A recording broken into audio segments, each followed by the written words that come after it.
conversa com ele.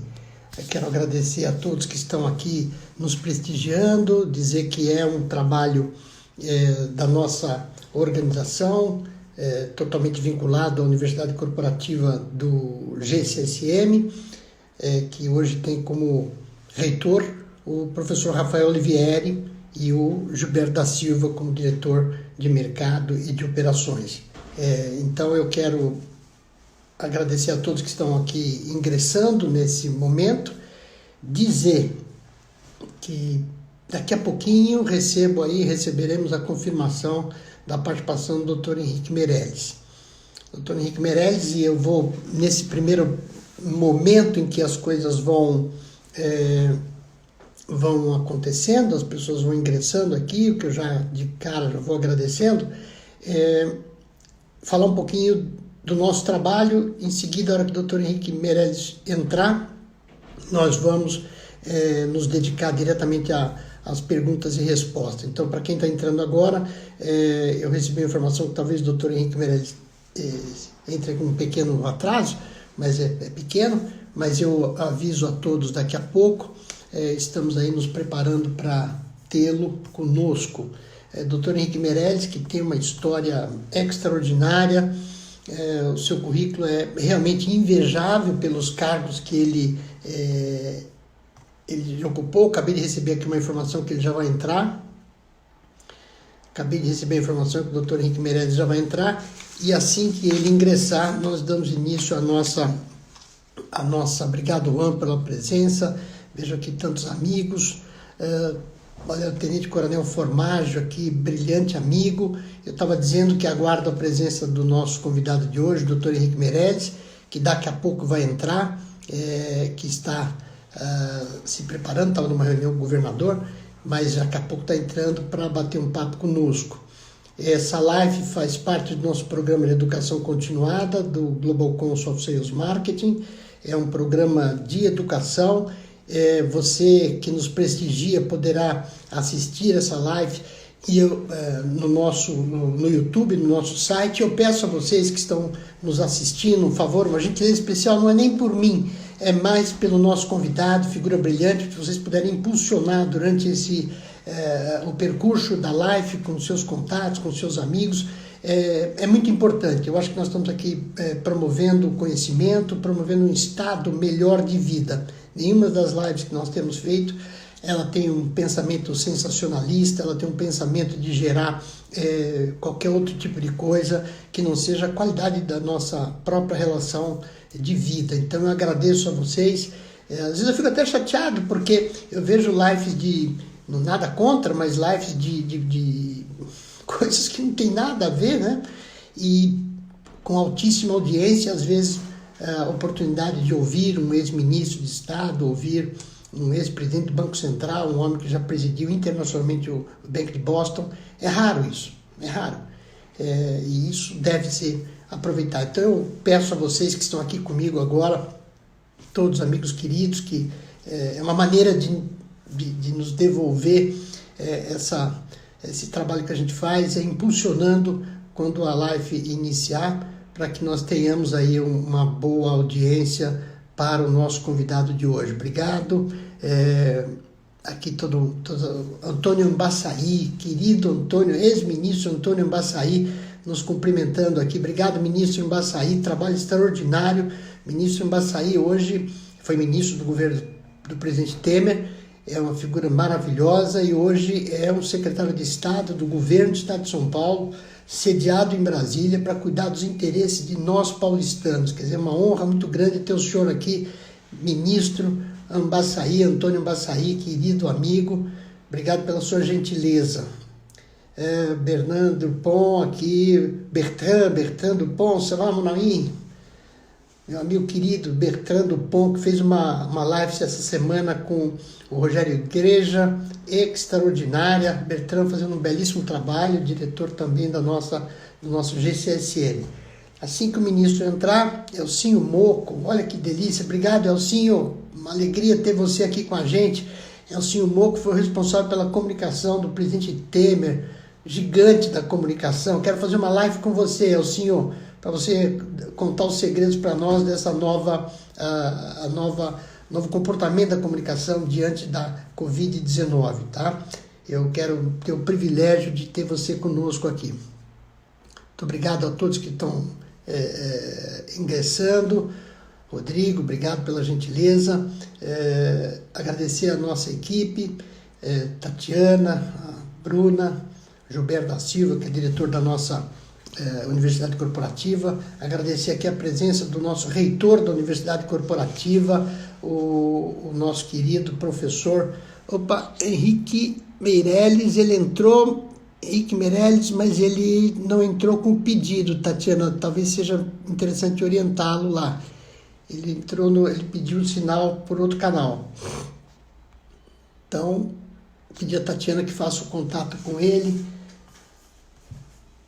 Por favor, filha. Entrar, Meirelles entrou? Onde é que está? Meirelles entrou, mas o Dr. Meirelles não pediu autorização para eu aceitá-lo aqui como participante. Vamos lá, onde é que está?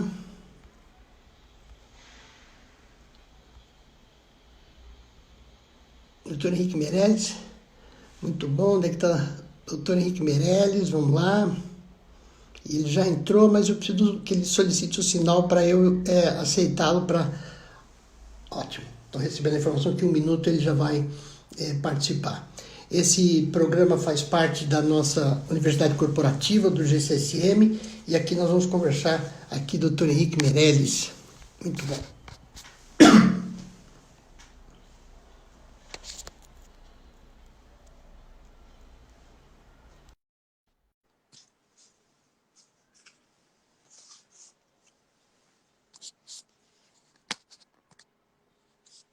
Obrigado, Walter Ribas, pela presença.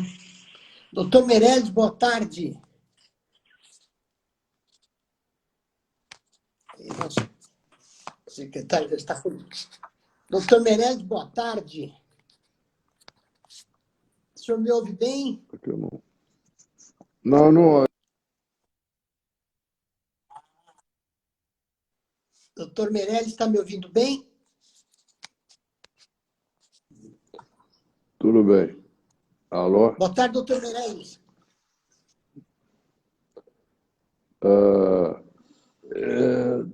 Tudo bem. E aí, boa tarde, como é que vai? Tudo bem? O senhor está me ouvindo bem, doutor Meirelles? Tá, eu vou acertar um pouquinho mais o volume.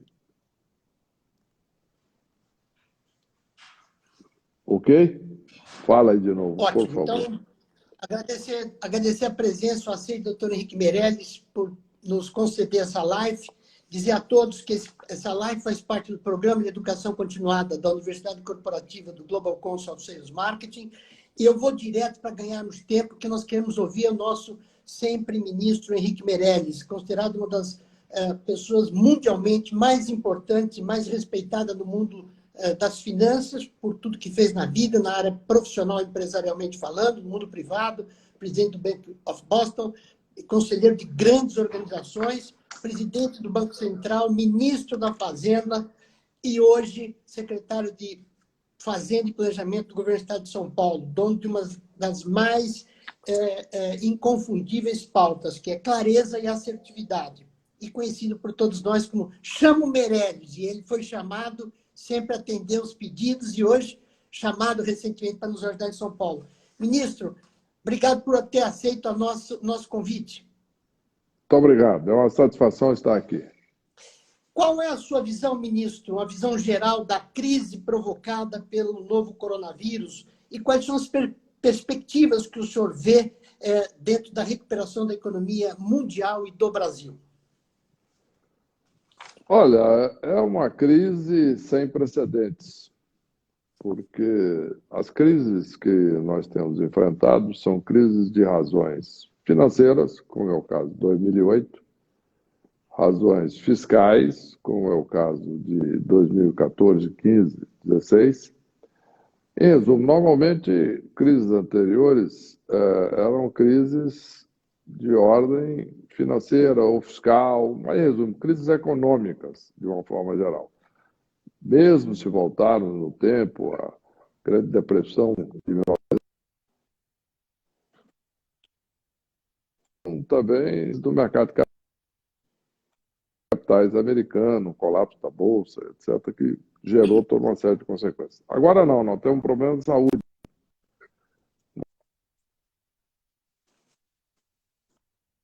Um grande,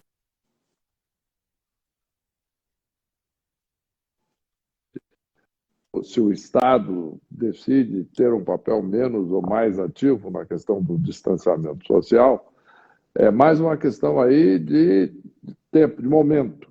Se o Estado for mais ativo, na realidade, achata a curva, diminui, senão a pandemia pode sair de controle. Mas, de qualquer maneira, é uma causa de saúde, a razão é essa, e a consequência é econômica. Portanto, fica de difícil a avaliação, porque nós temos aqui que olhar, primeiro, a evolução da crise de saúde. A curva de novos casos, de contaminados, depois das pessoas que vão sarando, etc. E como consequência disso, nós temos uma crise na economia. Eu estou com um problema, que tem uma votação de um projeto importante na Câmara, e eu vou ter que interromper um minutinho, por favor. Pois não, pois não. Enquanto o ministro faz a sua interrupção, é um trabalho intenso, nós fazemos ideia. Quero agradecer a presença de todos que estão participando aqui e dizer que essa live faz parte do nosso programa de educação continuada do Global Council of Sales Marketing. E é interessante, porque vocês vejam, esse já é o novo normal da Covid-19, ou seja, a aceleração dos processos. Um ministro, ex-ministro, uma das figuras mais reconhecidas do mundo financeiro. O ministro foi presidente do Bank of Boston, presidente internacional. Portanto, nós estamos aqui falando com uma pessoa de um nível extraordinário, que é um privilégio para todos nós ter aqui presente nessa live. Daqui a pouco ele vai voltar, conforme ele mesmo disse, foi tomar uma decisão dentro do que está sendo votado hoje dentro do Congresso Nacional. Então, Dr. Henrique Meirelles, considerado mundialmente uma das pessoas mais brilhantes no mundo das finanças e da economia, ele foi presidente internacional do Bank of Boston, ele foi conselheiro de várias organizações, e ainda licencia-se quando ocupa cargo de governo, mas organizações de nível internacional. Presidiu o Banco Central do Brasil, foi ministro da Fazenda e hoje é secretário de Estado do governo do Estado de São Paulo, da Fazenda e do Planejamento. Portanto, uma das responsabilidades, e aí eu vou comentando um pouquinho com vocês, eu vou tentar instigá-lo aqui em algumas perguntas, mas eu convido alguém a me dizer qual o tamanho, quem sabe do tamanho da folha de pagamento do Estado de São Paulo, em reais. Quem imagina quanto é o valor que todo mês tem que ser feito um cheque para pagar a folha de pagamento dos ativos e inativos da nossa força de trabalho do Estado de São Paulo? Quem sabe? Vamos lá, quem sabe?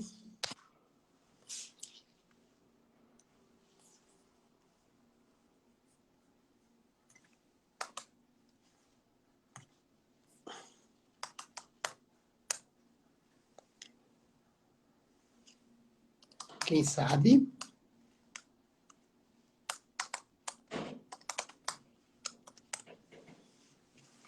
Vamos lá?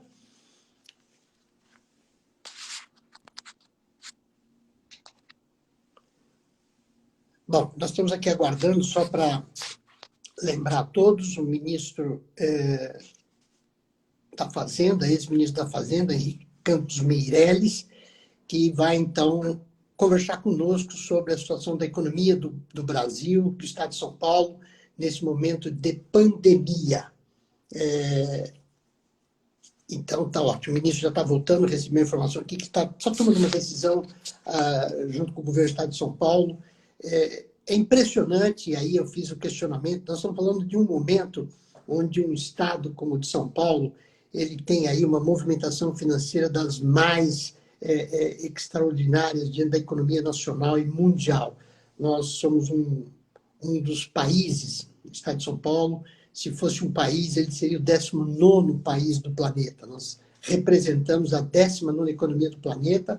E só para fazer uma informação para quem está chegando agora, o ministro Meirelles teve que sair um pouquinho do ar para tomar uma decisão sobre uma votação importante que está ocorrendo no Congresso Nacional. Volta daqui um pouquinho, peço a vocês a gentileza de ficarem conosco. O ministro já vai voltar. A nossa equipe técnica está falando que ele saiu do ar, nos pediu para sair do ar um pouquinho, para fazer essa votação, para participar desse processo de votação de um tema importante.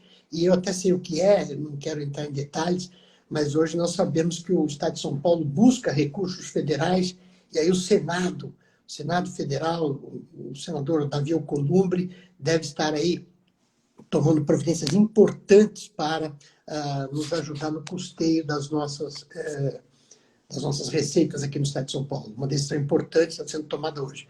Marcamos a live e ele aceitou, mas nós voltamos aqui um pouquinho, tá bem? Então peço aí a gentileza de todos estarmos aqui, Agostinho Turbian falando, publisher e presidente do Global Consult of Sales Marketing, da revista The Winners. Obrigado por terem estado aqui conosco. Peço que se mantenham para prestigiar o nosso ministro, daqui a pouco voltando aqui para falar com a gente.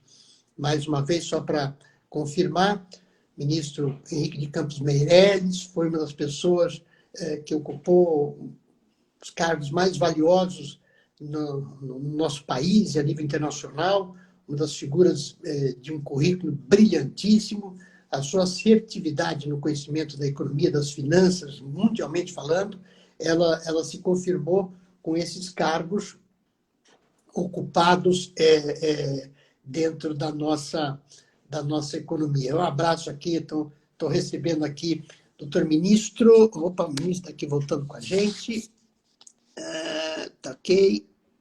Ministro, vou adicionar novamente. Vamos lá, um abraço aqui ao nosso Manuel Conde, proprietário da Farma Conde. Um abraço forte, Manuel. Grande abraço, Manuel Conde. Ministro, voltando aqui para a nossa conversa. Ministro Meirelles, estamos de volta aqui. Ótimo. Obrigado, doutor Meirelles. Por favor, pode continuar com a sua. O senhor estava terminando as respostas. O senhor quer que eu passe uma outra pergunta? Não, eu termino rápido. Então, com isso, nós temos que ver a evolução da curva de juros e, em consequência disso, o impacto na economia. Pelo que já está definido, é um impacto seríssimo. No caso da economia brasileira, por exemplo, para compararmos, em 15 e 16, que foram recessões brutais, houve uma queda de 3,5% ao ano em cada um desses anos. Esse ano já se prevê no Brasil algo próximo de 6%.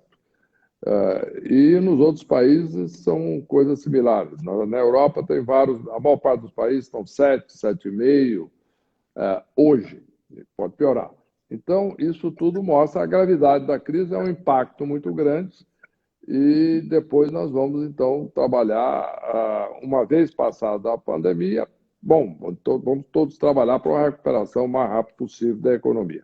Mas é um impacto grande e nós temos que trabalhar em várias frentes aí para enfrentar isso, que é o que eu estava fazendo nesse momento, por exemplo. Ministro, e como o senhor acha, andando um pouquinho aqui no tema, como o senhor acha que vai ser um novo normal para a vida do empresário, dos governos, da sociedade de uma maneira geral, um novo normal após a Covid-19? Olha, a tendência será, evidentemente, tomarmos os devidos cuidados no momento em que todos passam a ter que se precaver, já estar preparados para situações que possam ser importantes, e como essa, graves, dramáticas em algumas circunstâncias, também na área de saúde e não só na área econômica. A grande verdade é que o mundo não estava preparado para uma pandemia dessa magnitude. A última grande pandemia que houve no mundo, nesta escala, foi a gripe espanhola, há um século atrás. Não houve nada parecido. Teve a síndrome respiratória lá, o SARS, etc. Teve o H1N1, tudo isso, Depois teve outras crises, como ébola, etc., que foram gravíssimos para regiões atingidas, mas não foi uma coisa global como essa. Esse é um vírus que se adapta perfeitamente ao ser humano e invade com uma velocidade impressionante. Portanto, o mundo está hoje, evidentemente, já se preparando. E cada um na sua área. Por exemplo, o Estado, o governo federal, vai ter que estar preparado para retomar rapidamente, depois da crise, a agenda de reformas e ir em frente com reformas que aumentem a produtividade no Brasil para que nós possamos compensar o que foi perdido agora. Ministro, com todo o respeito e ética que a gente tem com os colegas do senhor, hoje ministro do atual governo, como hoje o secretário da Fazenda e Planejamento do Estado de São Paulo, como é que ele avalia o trabalho realizado pelo ministro Paulo Guedes no Ministério da Economia, que é a soma do ministério que o senhor tinha e com outros? Olha, uma linha que está na direção correta, né? De fato, tem que ser, em primeiro lugar, dado uma prioridade às pessoas mais carentes, que perdem emprego, que não estão fora do mercado de trabalho, que tem que se trabalhar e priorizar aqui a sobrevivência dessas pessoas, e é o que está sendo feito com esse auxílio emergencial, etc. O segundo é preservar o parque produtivo brasileiro. E isso tem todos esses empréstimos aí a pequenas empresas, etc., microempresas, médias empresas, e todo o recurso repassado pelo Banco Central e pelo Tesouro ao BNDES para repassar para os bancos, prestar para as empresas. O que está se configurando aí é que a direção está correta, tem alguns problemas operacionais. As empresas estão sentindo muito porque o empréstimo não está chegando na ponta. A operacionalidade do processo está um pouco complicada. Então, isso tem que ser endereçado rapidamente. O orçamento de guerra já foi aprovado ontem na Câmara. É muito importante porque ele dá poderes ao Banco Central de comprar carteiras de crédito ou dos bancos ou títulos de crédito diretamente do mercado. Então, vai ser muito necessário aí que a autoridade monetária, de fato, haja com rigor. Não só a direção está correta, mas nós temos agora que melhorar muito a execução desse processo todo.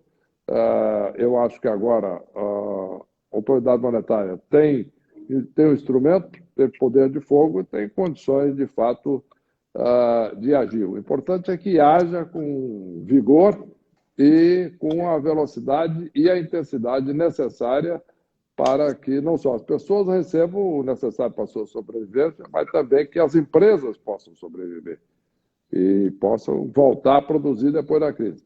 Então, com tudo isso, voltando ao início da sua pergunta, como é que será esse novo normal?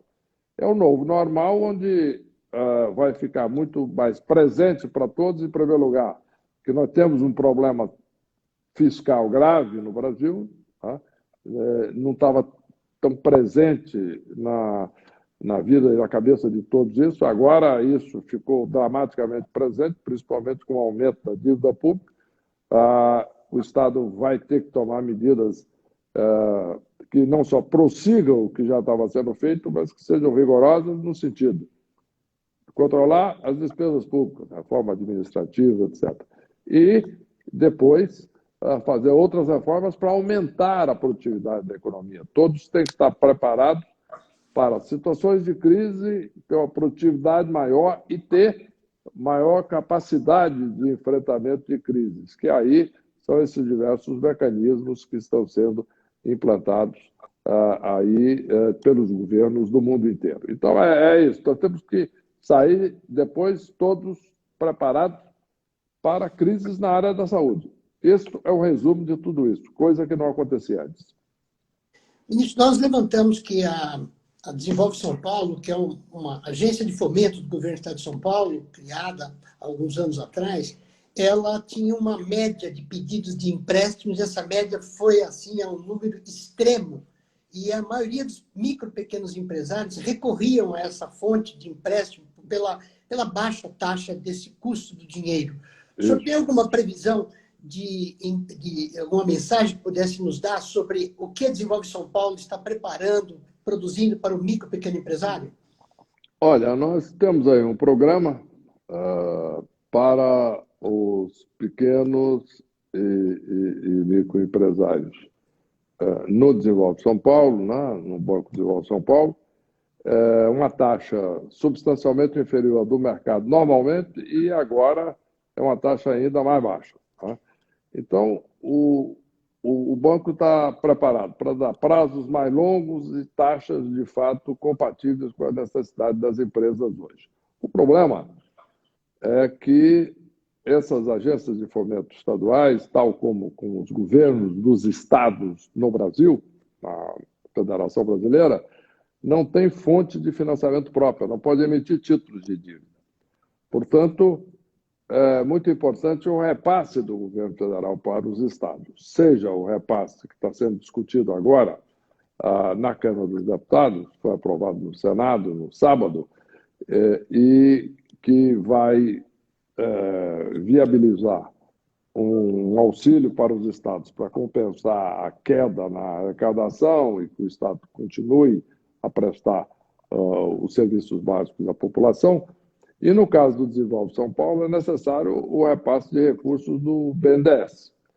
Então, existe lá uma discussão nesse sentido, foi feita uma reunião grande com o BNDES, etc., para eles entenderem que, num momento como esse, o Tesouro Nacional, que tem capacidade de capitalizar o BNDES, e o BNDES está com muito recurso em caixa, tem 100 bilhões de reais em caixa.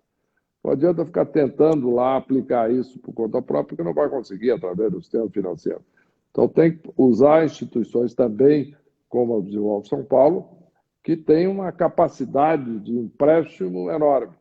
Tem uma demanda hoje que supera em muito a disponibilidade de recursos. Mas nós já estamos trabalhando aqui com o BNDES e esperamos que o Banco Desenvolve São Paulo possa, de fato, atender toda essa demanda, que é 10 vezes superior ao que era até março.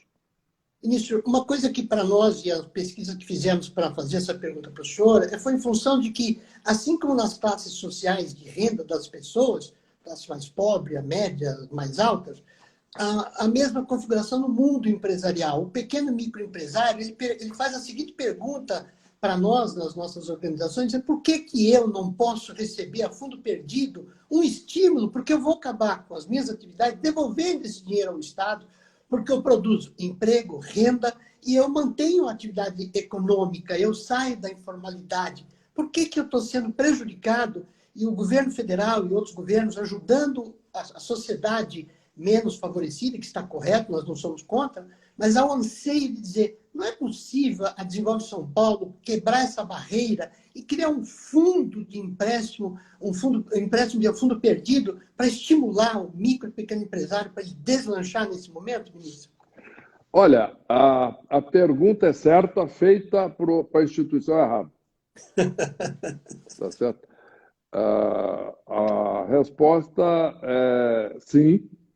É um momento em que o governo federal tem condições, e diversos países estão fazendo isso, e esta é uma mudança necessária, de fato, no plano como um todo. Isto é, o governo federal, ao invés de simplesmente emprestar para as companhias a taxas melhores, etc., para passarem pela crise e depois ter que pagar isso tem que ser recurso a fundo perdido, como muitos países estão fazendo, usando critérios diversos, pagando 80% do salário dos trabalhadores que estão em disponibilidade, como é o caso do Reino Unido, ou se pode fazer um percentual da folha de pagamento como um todo, etc. Tudo isso é correto e, de fato, a maneira correta de fazer, pelas razões explicitadas, é a fundo perdido.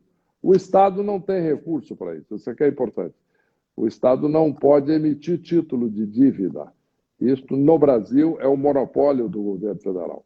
O Estado, para fazer isso, ele precisa receber recurso do governo federal para, aí sim, entregar esse recurso a fundo perdido pelas empresas. O Estado não tem, ele não pode emitir título, ele não pode, na realidade, gerar esse recurso. A arrecadação do Estado está caindo muito e, na realidade, o Estado está precisando de repasse federal, que é o que nós estamos discutindo no Congresso, para poder pagar hospital, pagar respirador, camas, UTIs, etc., policiamento na rua, as funções básicas. Agora, esta ajuda, esse suporte para a economia, para as empresas passarem pela crise, isto, em qualquer país do mundo, é dado pelo governo federal, que tem capacidade de emissão de moeda e de emissão de títulos, o que, principalmente na Federação Brasileira, o Estado não tem esta possibilidade. Então, por isso é que eu digo, a pergunta está certa, mas isso não deve ser dirigido ao Desenvolve São Paulo,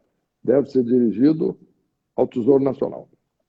Obrigado, ministro, pela resposta, mas, por favor, lidere, como o Estado de São Paulo está liderando, com um ministério exemplar, que o senhor nos honra em participar dele, lidere esse processo, porque a gente sabe que é um caminho, eu posso lhe afiançar, eu sou um micro e pequeno empresário, que tem extrema capacidade de crescimento, mas a gente, para não dever ao mercado financeiro, e eu me somo a um grupo muito grande, a gente precisa, deste momento, de uma compreensão que nós somos produtores de receita.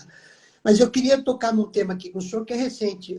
No jornal de hoje, o ex-presidente do Banco Central, William Goldfarb, ele fala sobre, ele levanta algumas preocupações, algumas questões importantes sobre a questão do Banco Central promover a emissão de moedas para trabalhar com a liquidez nesse momento do governo federal, principalmente, que é o que pode emitir moeda. O senhor também, que já presidiu o Banco Central, defendeu em alguns momentos, algumas semanas atrás, essa possibilidade que o Banco Central pudesse vir a adotar esse procedimento. O senhor realmente acha, ministro, que a emissão de dinheiro pode ser uma solução do nosso atual problema? Ela resolve esses recursos reemitidos à nossa situação dentro da pandemia?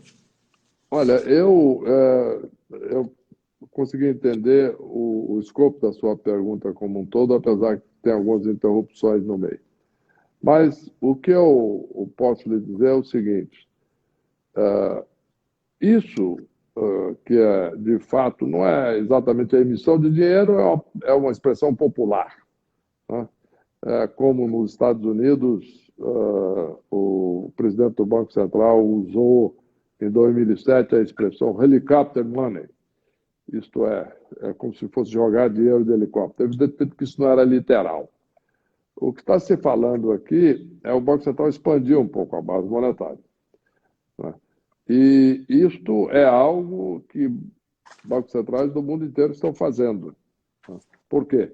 Porque no momento em que a economia entra num declínio, há uma queda brutal de demanda e não há uma queda tão grande como alguns temem de oferta. A queda de oferta é muito potencial. A oferta continua. As empresas, as indústrias, etc., estão produzindo menos porque a demanda caiu muito. Esta que é a realidade, né? Tem umas restrições do canal de distribuição aí, de comércio, etc., que está sendo resolvida.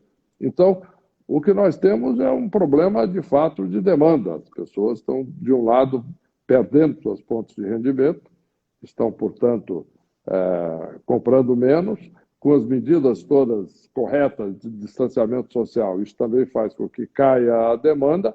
Então, nós temos, na realidade, uma economia caindo. E a economia caindo, na realidade, isso aí tem um resultado que já está acontecendo nas expectativas dos analistas brasileiros, porque a expectativa de inflação está caindo. Não está subindo, está bem abaixo da meta já. A meta é de 4, a expectativa da inflação está abaixo de 2 para 2020. Já é muito baixo. E nós corremos o risco até de baixar mais ainda, né? Chegar a situações como outros países enfrentaram já em outras crises, e chegar a inflação até próximo de zero. Mas não é bom isso? Não, não é não. Se inflação zero ou negativa fosse bom, então não precisava ter meta de inflação. A meta é para ser atingida, isto é, a inflação acima da meta não é positiva e abaixo também não. Tá bom, mas então pode baixar a meta? Pode, mas aí toda a economia tem que se adaptar para isso em todas as situações. O que eu quero dizer é o seguinte, não há risco de inflação com a economia caindo tão fortemente, com tanta capacidade ociosa nas empresas de uma maneira geral. Então, sim uma situação onde tem amplo espaço para o Banco Central incentivar a economia, como está fazendo o Banco Central americano, como está fazendo o Banco Central europeu e etc. É evidente que no Brasil existe muita preocupação pelo passado no Brasil, de alta inflação, de descontrole. Então, é normal que a autoridade monetária fique um pouco preocupada com isso, né? E o risco sempre presente na história e na memória do brasileiro de volta da inflação. Mas hoje o risco é o contrário. O risco hoje é a economia está entrando num regime que é próximo de depressão. 6% de queda em um ano já é uma coisa muito forte, brutal. Então, nós temos sim vasto campo aí de manobra, como está mostrando. Basta ver o que os outros bancos centrais de outros países estão fazendo, existe muito espaço para isso. O senhor, como secretário da Fazenda e Planejamento do Estado de São Paulo, que se fosse um país seria talvez a 18ª, a 19ª economia do planeta, pela sua pujança e importância, o senhor tem um orçamento para administrar, se eu não estiver enganado, em torno de 240, 250 bilhões de reais. E a taxa de investimento, que é um item importante, doutor Meirelles, para que a capacidade de produção do PIB se amplie, ela não passa de 3% em razão da utilização desse dinheiro, principalmente com as alíquotas de gastos como saúde, educação, e a própria folha de pagamento. Como é que o senhor, e o ICM caindo, como o senhor acabou de dizer, como é que a gente pode entender essa equação para o futuro com essa situação? Quer dizer, o ICM diminui a arrecadação. O aumento da folha, se não aumenta, ele vai ficar como está, que já é um exagero. Segundo nossos cálculos, o senhor tem aí que fazer um cheque todo mês de quase 7 bilhões. Como é que o senhor administra essa situação no Estado de São Paulo hoje, doutor Meirelles? Olha, só tem uma saída numa situação como essa. É o corte, isto é, a redução das despesas. Né? Então, isso é que já foi feito o projeto de reforma da Previdência do Estado, isso já foi feito, já foi aprovado, depois de muita dificuldade, e isso controla um pouco a evolução das despesas. Depois tem a reforma administrativa, que já está elaborada, é só uma questão de agora a atividade voltar ao normal depois da pandemia e ser feito para controlar as despesas exatamente da manutenção de toda a estrutura do Estado. Então, nós temos que diminuir, de fato, as despesas correntes, as despesas do dia a dia, de manutenção, pagamento das aposentadorias, pagamento dos salários, etc., de maneira que sobe mais recursos para investimento. Além disso, é muito importante e fundamental que haja o investimento privado. Nós tivemos já, por exemplo, apesar de todas as limitações, o que nós estamos olhando aqui é meramente aquilo que é uma despesa direta do Estado, mas o Estado tem um poder concessionário, pode dar concessões. Então, por exemplo, o Estado já promoveu uma licitação que foi vencida pelo Fundo Soberano de Singapura, como grande investidor, e um agente financeiro brasileiro, de maneira que esse fundo e alguns outros investidores vão investir um total de 14 bilhões de reais nas centrovias em São Paulo, né? Cruzando todo o meio do estado de São Paulo. E existe uma série de outras em andamento. Por exemplo, que existe uma licitação da Estrada de Ferro, fundamental para a macrometrópole de São Paulo, saindo de São Paulo para Jundiaí, para Campinas, para grande transporte de massa passar a ser feito por trem. Né? Depois, uma outra linha ferroviária para Santos. São valores muito grandes. E existe recurso para isso. Né? Nós visitamos, estivemos no Reino Unido, estivemos na Alemanha, na China, no Japão, em Dubai, em Abu Dhabi, e etc. E existe uma disponibilidade grande de recursos no mundo todo procurando bons projetos de investimento. E vai haver mais ainda depois da crise, porque tudo isso vai cair muito. Então, nós temos aí uma oportunidade enorme de trazer capital privado e fazer todos esses investimentos, e aí São Paulo está liderando esse processo. Esta licitação e essa concessão da Centrovias vai ser o maior investimento rodoviário da história do país, né? Então, isso aí são números que são muito maiores do que esse que nós estamos falando aqui. E tudo isso já está em andamento. E depois tem privatização de presídios, que inclusive eu estava trabalhando nisso mais cedo, privatização de arenas, por exemplo, com Ibirapuera e etc., Jardim Botânico, tudo isso sem falar, obviamente, nas grandes privatizações de linhas de trem, de linhas de rodoviárias, de grande porte, etc., etc. Em resumo, é por aí o caminho que vai, de fato, aumentar fortemente os investimentos públicos no Brasil, só através das concessões. Muito obrigado. Ministro, nós estamos entrando quase que nos nossos 10 minutos finais, né? A live ela derruba automaticamente às 16 horas, 15 horas e 55 minutos. Então, é os 10 minutos finais. Eu quero mais uma vez agradecer ao senhor e todos que nos seguiram aqui. Essa live ela vai ser oferecida nos nossos sites e também no YouTube. Mas eu queria fazer uma pergunta para o senhor agora, para o senhor responder como o senhor quiser, e em seguida dedicar todo o tempo para o senhor dar uma mensagem aos brasileiros que nos ouvem, porque essa live, como eu disse, será repassada em outros canais depois desse nosso encontro agora.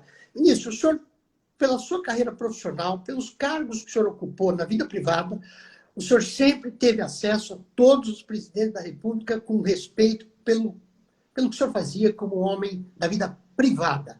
Depois o senhor conviveu com todos os presidentes do nosso governo, que a gente possa lembrar, e foi ministro de 3 presidentes. Quer dizer, então, o senhor viveu essa experiência. A pergunta que eu lhe faço, ministro, o que está acontecendo com o atual governo? É possível aconselhar um presidente? O presidente é um ser inaconselhável ou o presidente é um ser insensível? O que está acontecendo neste momento com a nossa presidência da República? Olha, se eu pudesse dar um conselho, evidentemente, o presidente, como você disse, não é algo viável, né? O presidente da República ele tem opiniões próprias e está fazendo, já tomando as suas decisões e praticando as suas ações. Agora, é importante no Brasil o fortalecimento da democracia, né?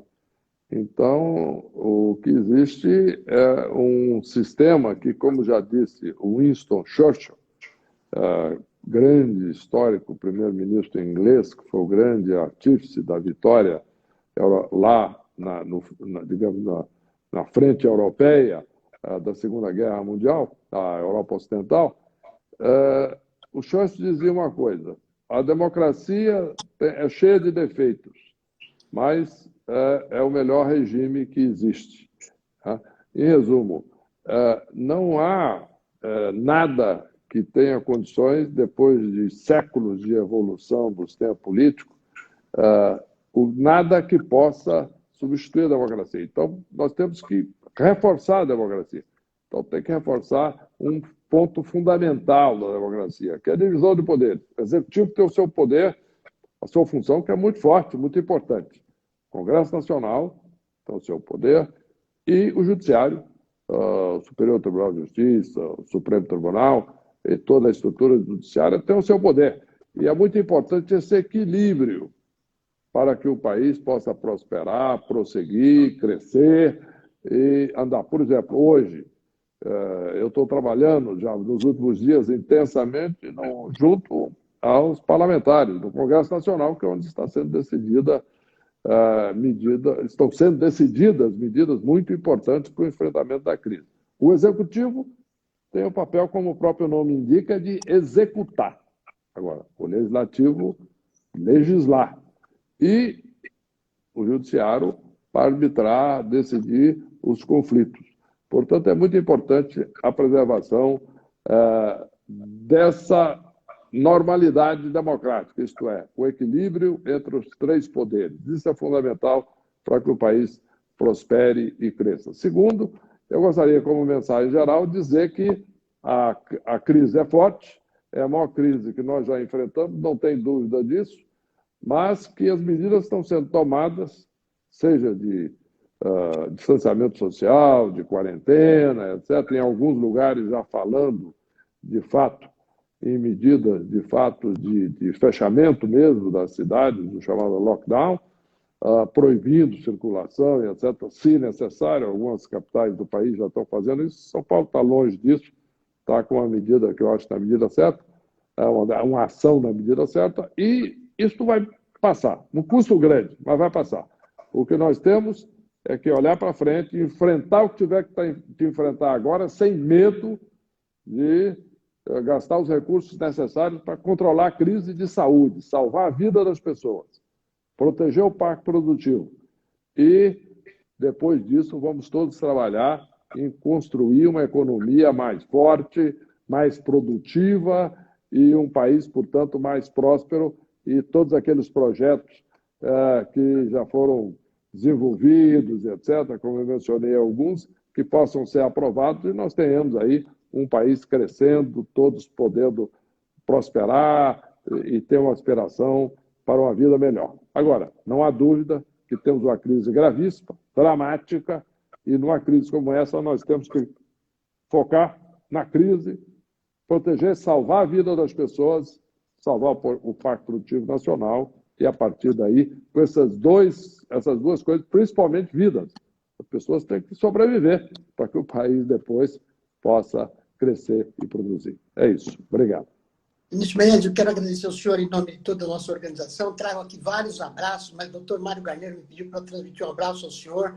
Doutor Torquato Jardim está aqui nos assistindo, vários empresários, amigos, e todos nós que admiramos o senhor, e aqui não é fazer nenhuma gentileza, é dizer que o senhor atendeu o nosso chamado, chama o Meirelles aqui do Estado de São Paulo. Eu não sei como seria a nossa situação no Estado de São Paulo sem figuras brilhantes como o senhor e todo o secretariado do governador João Dória. Então, eu quero, em nome do senhor, ministro, agradecer a sua gentileza de estar aqui conosco. Leve um abraço carinhoso, afeto ao governador João Dória por essa luta.